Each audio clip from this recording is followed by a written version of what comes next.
Talented young people here.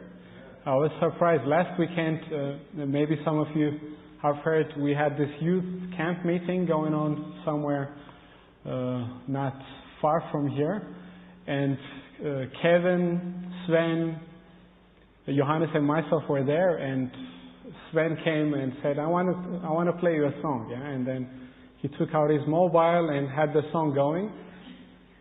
And I listened, I said, wow, very professional, it sounds nice. And somewhere after 3 minutes or so, he asked me, you know who's singing here? I said, no, but whoever it is, very nice. And he said, that's Tamara. And I was like, what?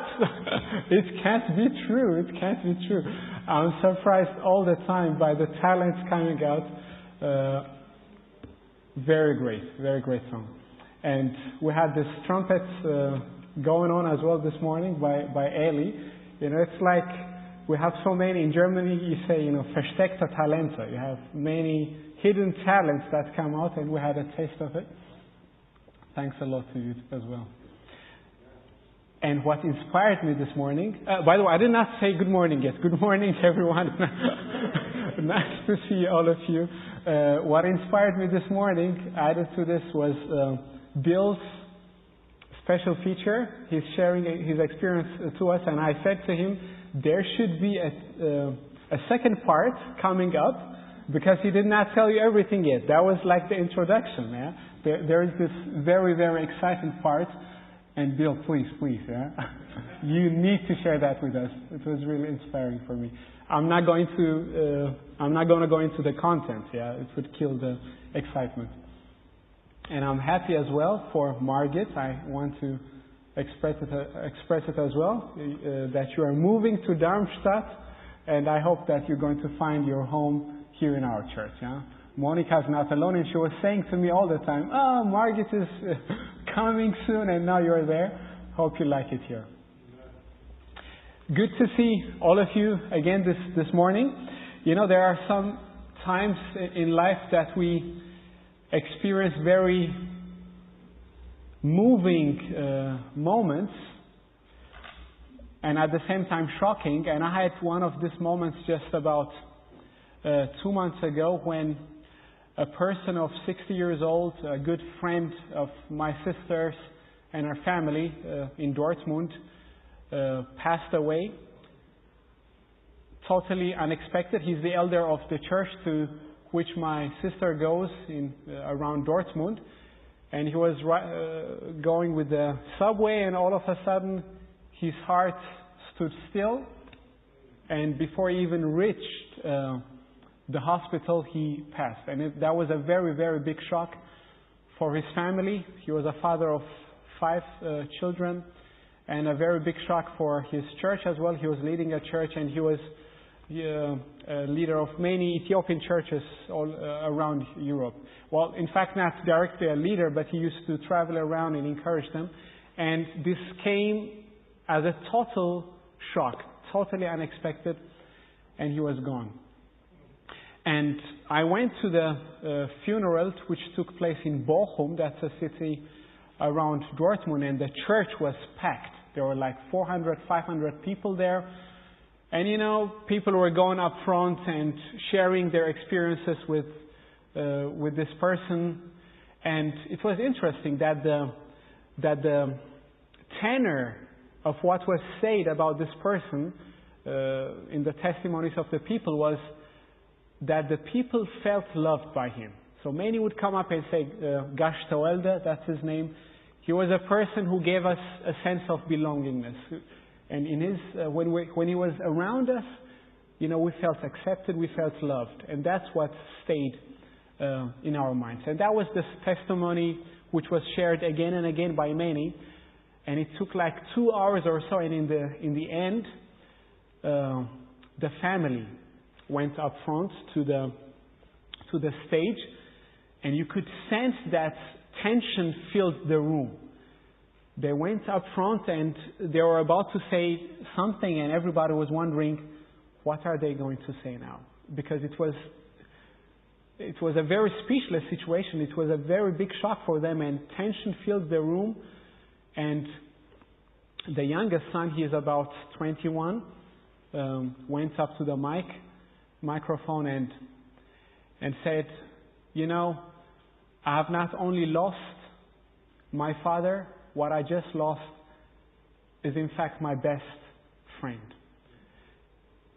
And you know, he said, my father loved me so much, and sometimes he had a way of expressing his love for me. And I want to show you how my father showed me his love. He would come up and say to me, oh, my dear son, my love, my honeycomb. You know, that's in Amharic, it's possible. You can't translate it. My love, my dear one. You know how much I love you, he would say to me. You know how much I love you. And do you know how he showed his love to me? I want to show you. And with these words, the son went to the back part of the stage where his father was laid in the coffin. Yeah? He went to him and kissed him all over the place. All over his face, all over his body. Kissed him again and again, again and again. And everybody was weeping in that room. And then he came back to the mic and said, that's how my father loved me. It was just a gesture. He did not even need to say anything more, and it was clear. And friends, those moments were extremely moving for me. Everybody was weeping, but as I was moved in that moment by the son expressing how much his father loved him, questions popped into my mind. I asked myself, when you are not there anymore, what are persons going to think? Yeah. What is it that is going to remain? Those were the questions that came up to my mind. Concerning this person, he died a very tragic thing, but he will remain in the minds and the hearts of many people as a person who has been loving. Many will say, when we think about Gash Tawalda, we think about what it means to love another person. And the question that popped to my mind was, when you are gone, what is going to remain? Nobody's going to ask how many hours when we spend on a table working or doing this and that. What people will remember is whether we've been there for them or not. And that situation really got me going and asking, what's the core of life? What is it that remains? What is it that makes a difference? And today I want to share with you an episode out of the Bible which I have found to explore as something that describes the core of life. And I want to invite you to open your Bibles with me to Genesis chapter 2. An episode we know about, and I want to share a perspective about that with you. Genesis chapter 2, and I want to read with you the first 3 verses. Genesis 2, verses 1 to 3. Thus the heavens and the earth were finished, and all the host of them. And on the 7th day, God ended His work which He had made, and He rested on the 7th day from all His work which He had made. And God blessed the 7th day and sanctified it, because in it He had rested from all His work which God created and made. It must have been the most exciting weeks since creation, the first 6 days of creation. Every day, something great would happen. God would speak and say, let there be light. And what happens? There is light. And then He goes on to say, let the waters be separated underneath and above. And that happens. And all of a sudden, He would say, all the waters shall come together, that the dry land may be free. And it happened. The dry land was there. And the plants were there. And the moon was there. And the stars and the sun. And all of a sudden you have all these animals in the oceans. This fish swimming around. And the birds flying. And the trees and the animals running around the garden. And all of that happened through the words of God. And He would speak, and it was like a puzzle, getting together. And it was like music, in fact, because God could even have created everything just like this, which He did not do. From day to day He would create, and like a music where different voices and different sounds come together, and it becomes richer and richer and richer and fuller. The creation week is filled by God's deeds. And you'd remember what God would say after He sees what He does every day. And He sees that it is good. And He sees that it is good. And at the end of creation, we can read in chapter 1, verse 31, there comes the climax, you would even say, of God's happiness about the things that He had created. There we read, and God saw everything that He had made. And behold, it was very good. And the evening and the morning were the sixth day. You will probably have noticed this is the first time that God does not only say it is good, in fact He says it is very good. God is excited about what He had done, and creation is finished. Everything was there, everything is there, and life can start. But as if this music is like a symphony. Some symphonies, some songs, you think it's over, it comes to the climax, and when you go like, it's about over, then comes one more sound, where the whole thing is taken back as if the real climax has not been reached yet.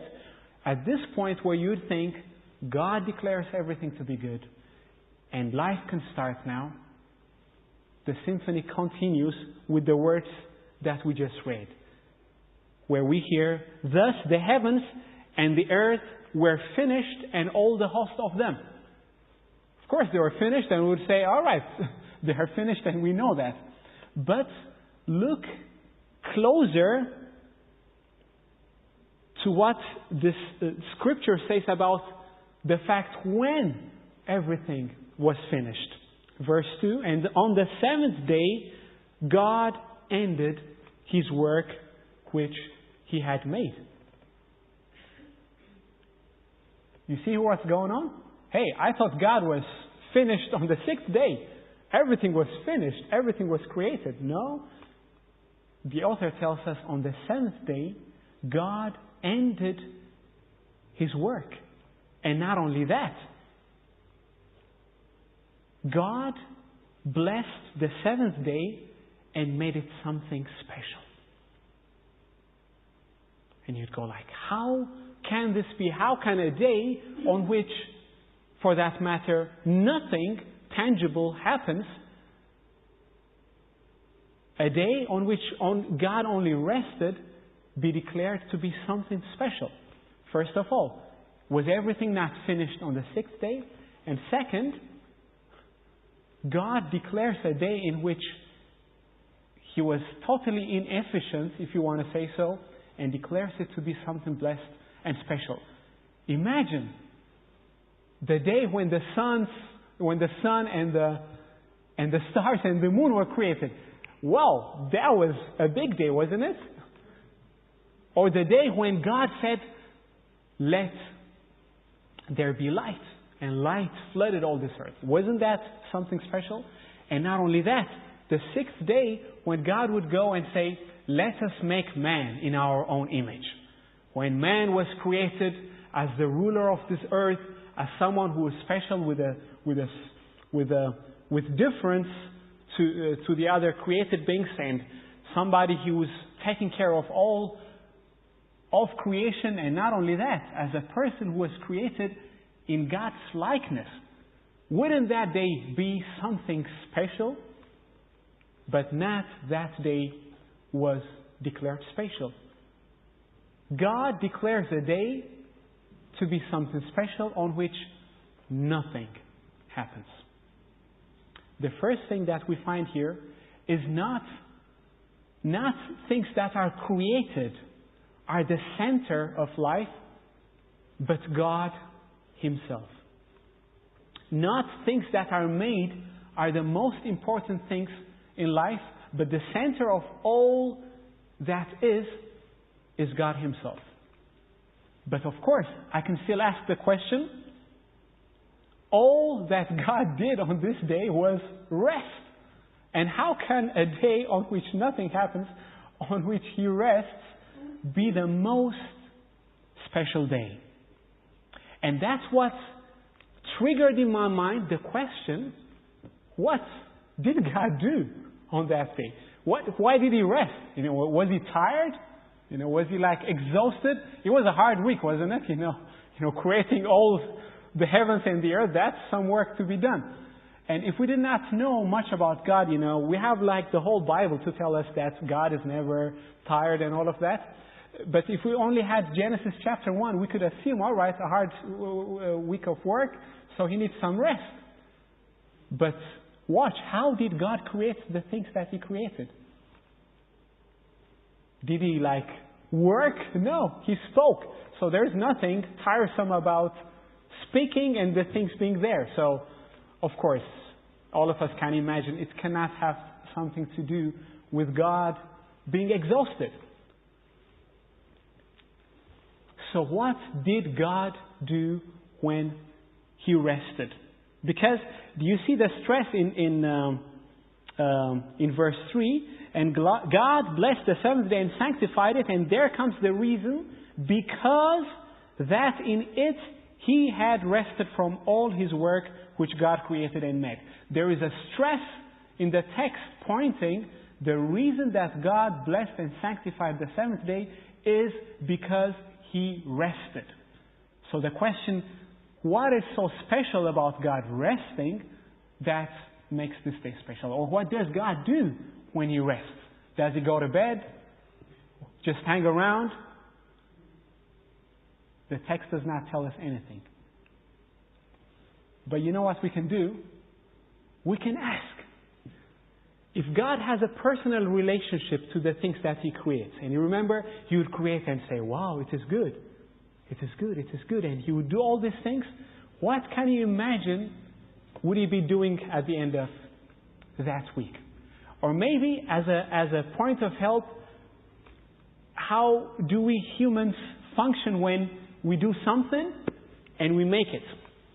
When we do our high school and we're finished, what is the next thing that we do? Of course, times have changed. The next thing that we do this day is plan ahead, Do you know that? You just finished with work, yeah? And then the next thing you do is plan ahead for the next obstacle which shall be tackled. Herbert. We celebrate, don't we? Yeah. I think we should do more of that. Winona. Just enjoy it. Just enjoy what was there. And I don't know whether I've shared this story here in our church, but you remember our retreat weekend some months ago? Friends, I was very excited. I've never been to a retreat, and when everything was getting prepared, Martin and others involved, and when you prepare this kind of a meeting, you go how is it going to be?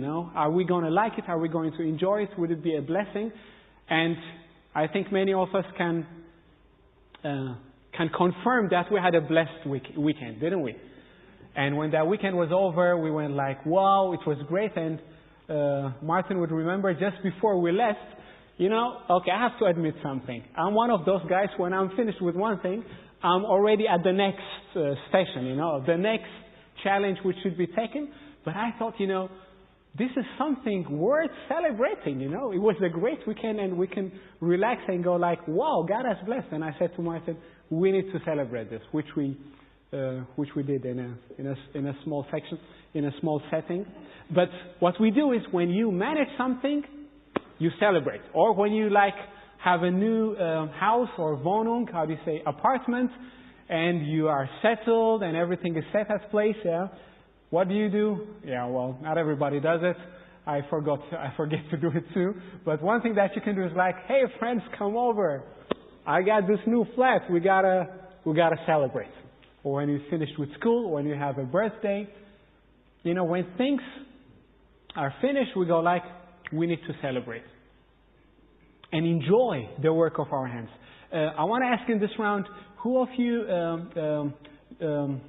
Boston, how do you say that in English? Oh, my English is messed. Builds up thing.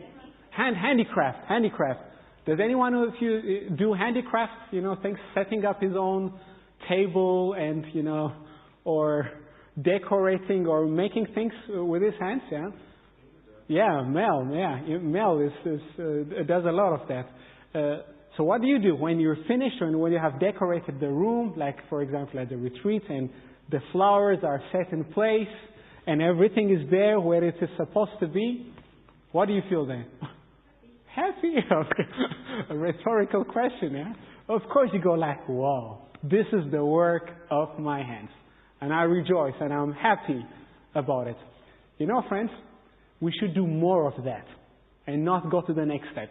But now the point is, after creation week, is it not imaginable if God has created everything by so much love every day, that on this seventh day, that you just take a look at what He has created and just goes whoa, good job, I did a good job, I enjoy it. You would see the fish swimming and the birds flying and the people walking around and the trees and everything.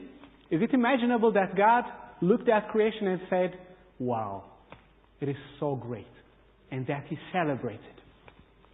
Now comes the next question. Do you imagine that, alright, I put it the other way around. What do you do when you celebrate? When you want to celebrate, what's the next thing that you do? Or the first thing that you do? Invitations, yeah? Why? You can enjoy on your own as well, yeah? But the first thing, of course, that's what everybody thinks. The first thing that you do when you're happy is to call on somebody. Come over. We got a party going on at my place. We have to celebrate. When we're happy, what we do is share it with others. We just want to share that moment of happiness with others. Now, what possibility does God have in sharing His happiness about the things that are created? Of course, He can take a look at the fish and the birds and the animals. He goes wow, great, yeah. And the cow moves back or something, or the birds fly on.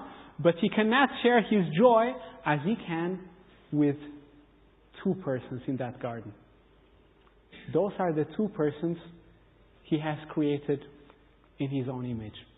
So, can you not imagine that God would go to these two persons, to Adam and Eve, and say hello, and take a look around, walk through the garden, show them around, and enjoy this day with them? Can you imagine that He did that?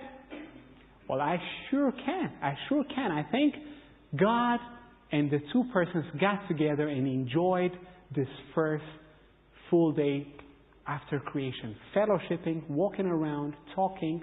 That's what you do. When somebody comes to my place, and others do it too, so I can admit doing that. When people come to my place, the first thing I do is show them around, And I have this little balcony at the back side of my place, and when you go out to that balcony, you can even see the mountain abroad. So what I say is, come over, I'm going to show you something. I open the door, you see that mountain? I can even sit out here and enjoy the mountain. And sometimes, I think some people know that I did that. Somebody's smiling. So the first thing that I do is, show around, and that's what you do. When I go to places, what people do is show me around the house, share with me, and I go, oh, great, nice pictures, nice. There's something to it with, sharing what you have with others. So I can really imagine that God would walk around and go you see I was about to say the star, but I think maybe they were sleeping already, but he would show the sun, the trees and how it functions and how, you can imagine what I mean, right? Just walking around and fellowshipping and discovering the things that were around. Now, when we hear that this day is blessed and sanctified and set aside, what statement is being made when we consider what God did on this day? The first point that I get here is not the things that are made are the center of life. The center of life, for that matter, is celebration and relationship. So on that day, nothing tangible happened, nothing changed in the environment. The only thing that happened on the seventh day was encountering with each other, taking time for each other, enjoying what is there. And I think that shows us what the center of life is. The center of life are not the things that we do. The center of life is the encountering with each other, the relationship. So God would take a day and declare it holy on a day when nothing else happens besides getting together and enjoying life. And when I say this, in the minute I say this, bells ring in my mind. Because how do we guys function in the real world, What is our focus many times? Our focus, isn't it so much on the things that we do, work and this and that, and we're not even finished. We think about the next thing,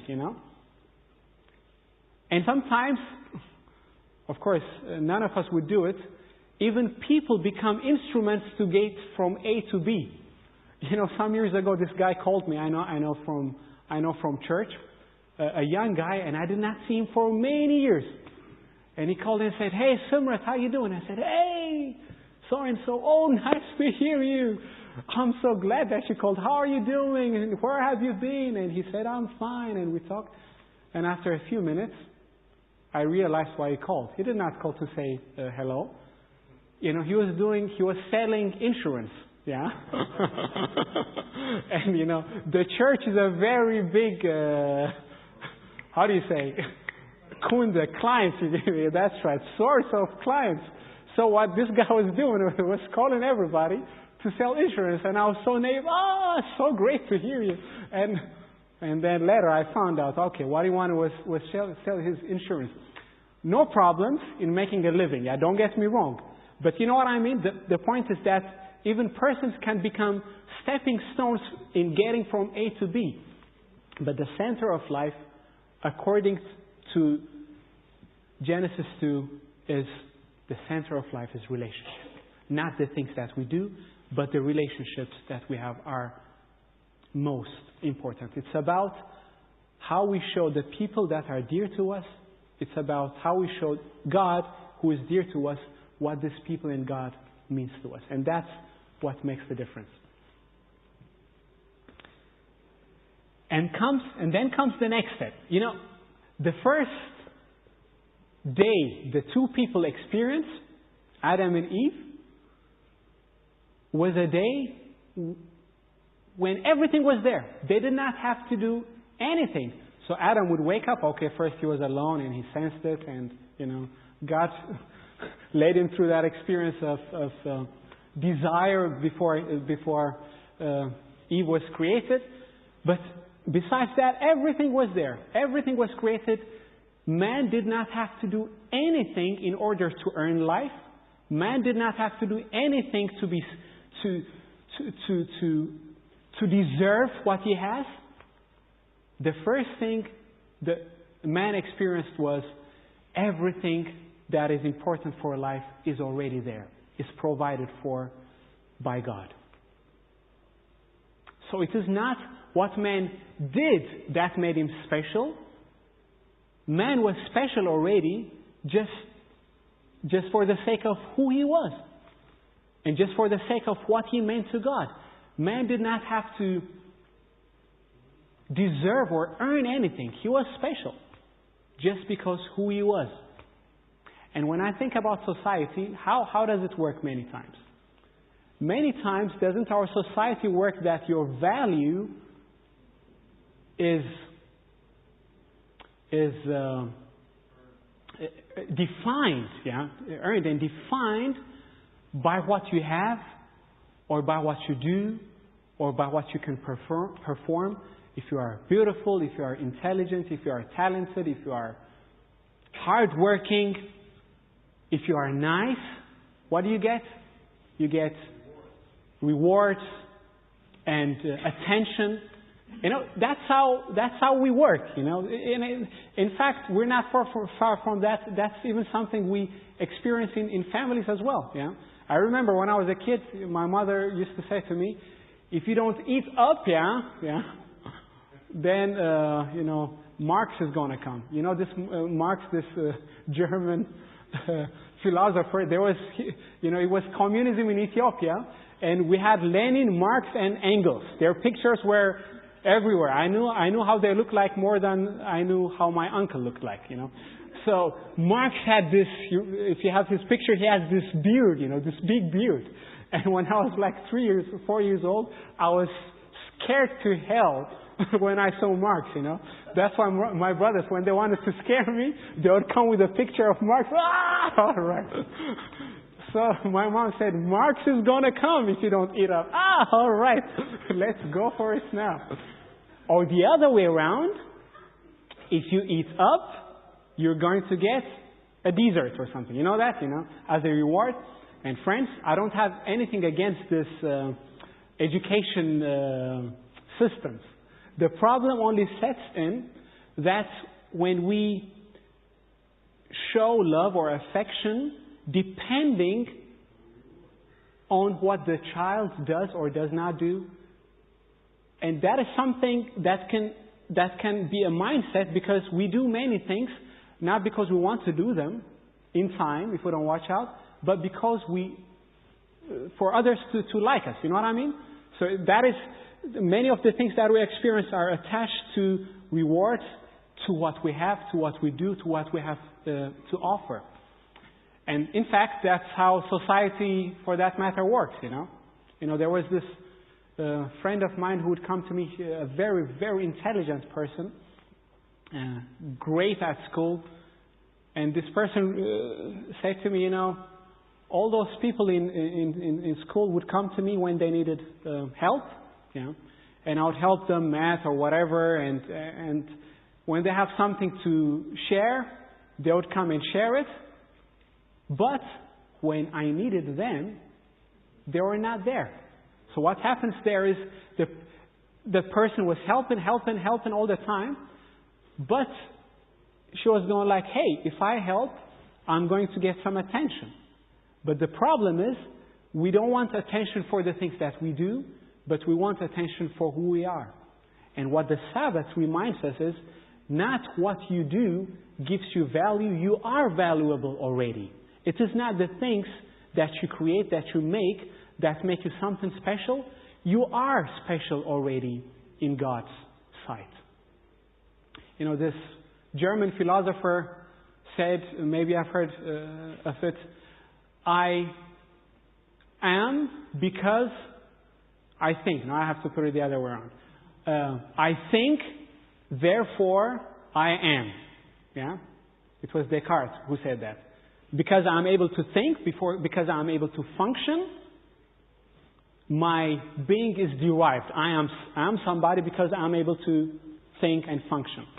The biblical mindset would turn it around and say, "I am, therefore I think." You get the difference?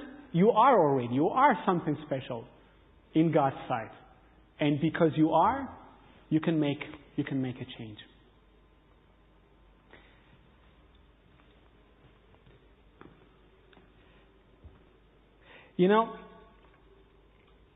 Understanding what the Sabbath is about, that it reminds us that we are created for relationships, and that it reminds us that we don't earn our value, but we have it already through God, is the deeper meaning of what it means for us to keep the Sabbath. So when we go like week after week, we take time to rest and do not work or do not do our daily business on Sabbath. It is in fact a way of saying God is the source of my life and my value, and I don't have to earn it through the things that I do. So it's not just about saying you're not supposed to work on Sabbath. You're not supposed to do your business on Sabbath. The reason behind it is by not doing my business on Sabbath, by resting on Sabbath, I make a statement saying God is the source of my life. God is the sustainer of my life. I don't have to earn things. And second, I make a statement. Not the things that I do are the most important things in life. The most important things in life are the relationships that I nourish. So by keeping the Sabbath and resting on that day and seeking fellowship, I say like, God is my creator and my sustainer. And what counts in life are not the things that I do, but the relationships that I have. That's why there is a deeper meaning to it that we abstain from work on Sabbath. And this other thing that we do is like prepare for Sabbath. You know, many of us, I even have this ritual. I got it a bit from the Jews, you know. This rhythm of life when Friday comes, you'd go shopping and cleaning and preparing. You know, there's this story about a rabbi somewhere in the Middle Ages. You know, he would clean up and then he would walk out at the middle of the day, and he would ask, "When is the queen coming?" You know who the queen is? The queen is the Sabbath. He thought of the Sabbath as a sort of a queen who would come visit him week after week, and he would go like, "Oh, my queen, come to me, come to me." It was a very romantic approach to it. So why do we prepare for Sabbath? What is it like a weekly exercise? You know, creation story reminds us that all of life finds its climax in the Sabbath, in the seventh day. You know, you have this movement. The first day, the second day, the third day, the fourth day, fifth day, things happening. And all of that finds its meaning and its deeper value in the Sabbath, in the seventh day, where everything was there and could be celebrated and cherished.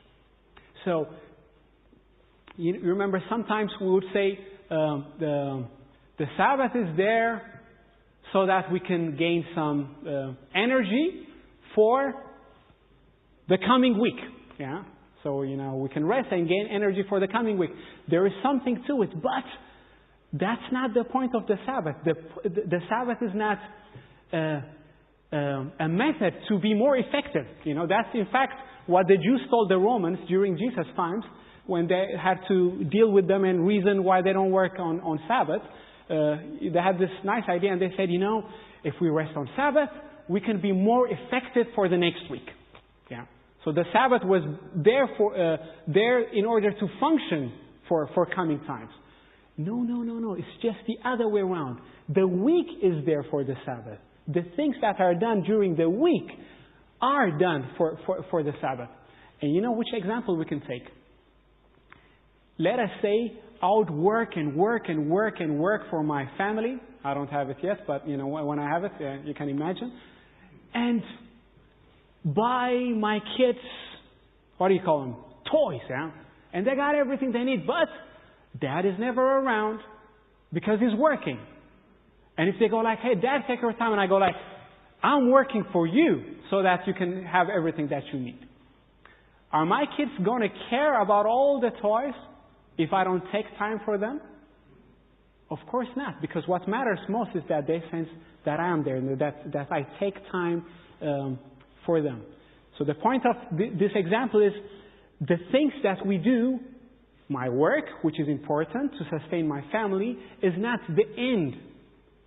It is just a method in order to make a living, and the focus is nurturing my family and, of course, enjoying work for what it is. So the point of the week, of all the things that we do during the week in our works. And I hope that we enjoy it, sometimes more, sometimes less. But all of these things find their aim or their goal in the seventh day, in the Sabbath. Because that's what life is about. Relationship is what life is about. And that's why it is worth it to prepare for the Sabbath. To prepare the things that we have to be finished with our work. That's a way of saying, now comes the center of the week. This is the time when I can take time with God, with family, with friends.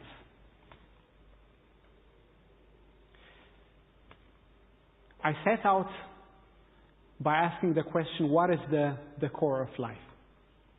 And I believe that relationships are the core of what matters in life, our relationships to God and to others. And I believe that the Sabbath can become a reminder, a weekly reminder, which comes again and again and again. Something that reminds us of what life is about. Something that reminds us that relationships are the center of life.